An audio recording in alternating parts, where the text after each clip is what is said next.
In the journey of your baby's first year of life, you'll witness astonishing growth and development. But how, as parents, do we know our baby is on track with these critical developmental achievements?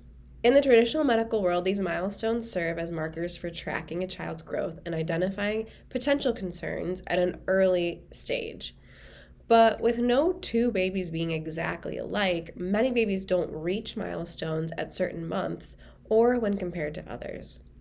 If this is a question you commonly ask yourself, you are not alone. So many parents want to make sure their babies are eating, sleeping, pooping, and moving when and how much they should.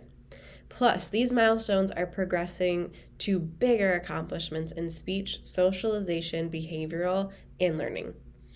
This video is for you, mom and dad, to use as a roadmap to help ease any worries, know what to look for, how, when, and not feel overwhelmed, especially as a first-time parent, in how your baby is growing and developing.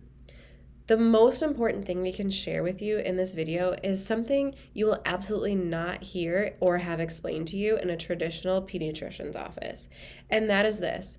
The order in which your child goes through these milestones matters far more than when they achieve them.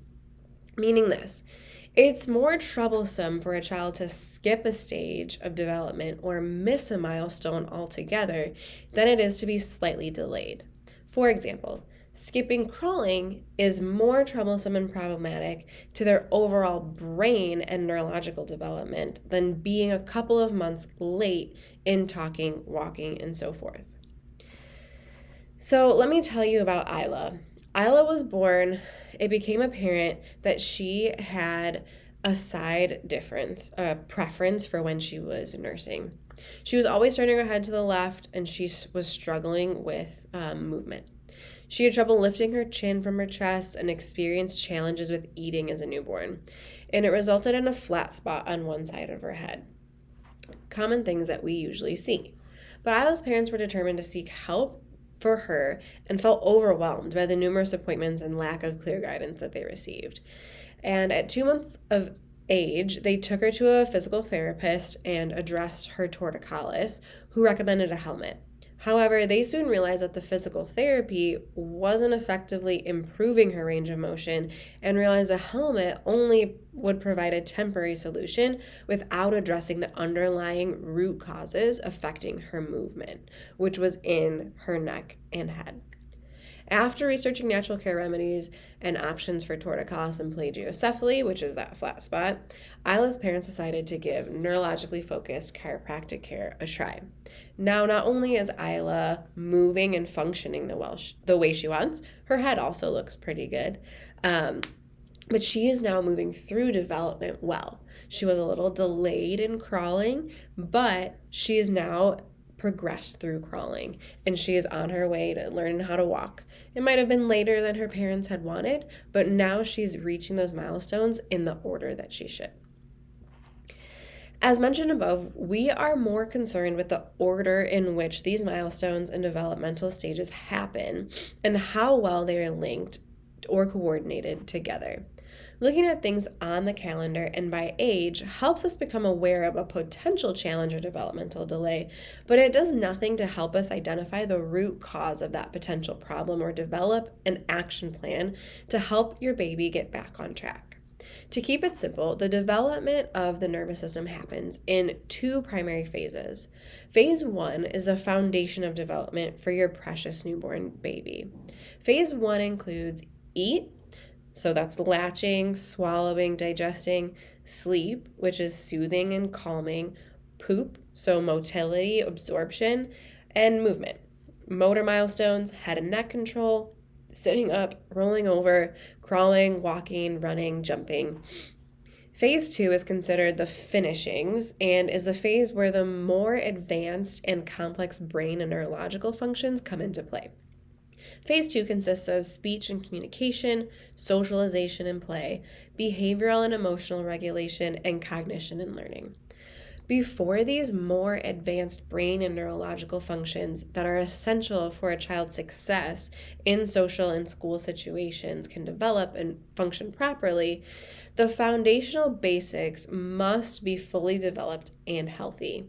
Therefore, if your child still struggles with sleep, constipation, or immune health, they will likely continue to stay stuck and delayed in their social, speech, and cognitive development as well. We like to think of this as a trajectory of brain development. There are certain things that the brain uses to function and improve their world. We want to see that those tools get upgraded. They become better. They use better tools in order to process their world. But if the brain gets stuck in a certain phase and can't move to those bigger tools, it will still use those less inefficient tools or more inefficient tools to process the world as they keep growing. So they're not going to be able to use those bigger tools and might have some struggles in their brain development, learning, and socialization if we can't help their brain move through that trajectory and get to those higher, bigger tools that they can use. So what are some important signs to look for that cause delayed milestones in development? With significant transformations happening quickly, it is helpful to keep an eye on important baby milestones, but it is not the end-all be-all. As we started with, the most important component of optimal brain and neurological development in babies is not when they reach a milestone, as much as it is in what order or sequence they do it. It's more beneficial to closely monitor the following key signs in your baby, as they may indicate as a softer sign that a baby's nervous system is working too hard and is at risk of falling behind developmentally. Something like frequent stiffening, arching, head and neck cranking or banging, excessive crying, difficulty standing, and an inability to sit or stand independently by 12 months. Skipping crawling altogether, or quickly moving from crawling to standing with a stiff and tense posture. Persistent struggles with sleep, digestion, and immune function, and excessive crying and distress with reduced eye contact, smiling, interaction, babbling, and imitating sounds. So where do all these challenges come from? The number one factor that we see over and over again that contributes to missed baby milestones is birth trauma, which affects crucial brainstem and cerebellum regions and their wildly important role in developmental milestones. Birth is traumatic for your baby for numerous reasons, including the baby's position in utero, the duration of the birth process, or birth interventions like C-section, vacuum, forceps. These all cause high levels of physical tension on the delicate tissues of the brainstem and upper neck, which house the vagus nerve and are responsible for autonomic nervous system regulation and function, motor tone and coordination, immune and digestive function, and so much more. We've talked about the vagus nerve in a previous video. If you want to know more, check it out. The impact of these various physical stressors on a developing infant's nerves and muscles in the head, neck, and upper torso is significant. This leads to subluxation, which is often the most underestimated and overlooked aspect when considering developmental delays and neurodevelopmental challenges in babies and children later on in life as well. If your baby is displaying signs of colic, reflux, constipation, or having difficulty sleeping or eating, these are all indications that there is subluxation affecting your baby's nervous system. When your baby's nervous system is subluxated and they are in a sympathetic dominant state, fight or flight, that stops and limits development and milestone progression. This neurological imbalance is known as its own condition called dysautonomia.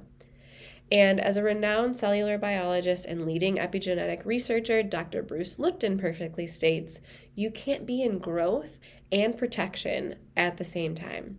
So if your baby is stuck in a sympathetic fight or flight mode, they can't also be in growth and development mode, which is by far the dominant mode your baby is supposed to be in and stay in for quite a while. So how can chiropractic help? It all starts with finding out to what degree and where precisely within your baby's nervous system their tension and subluxations lie. We always start with an in-depth case history and examination of your baby, and also utilize an incredible technology called insight scans. These scans take only minutes to use and are entirely safe and non-invasive to help find exactly where those areas of altered tone and tension are. Baby milestones can involve so much, and the rapidly developing brain and nervous system are quite intricate systems. Helping babies so early gives them the right sequence and momentum to grow on. Check out the associated articles or go to our website if you want to have more information.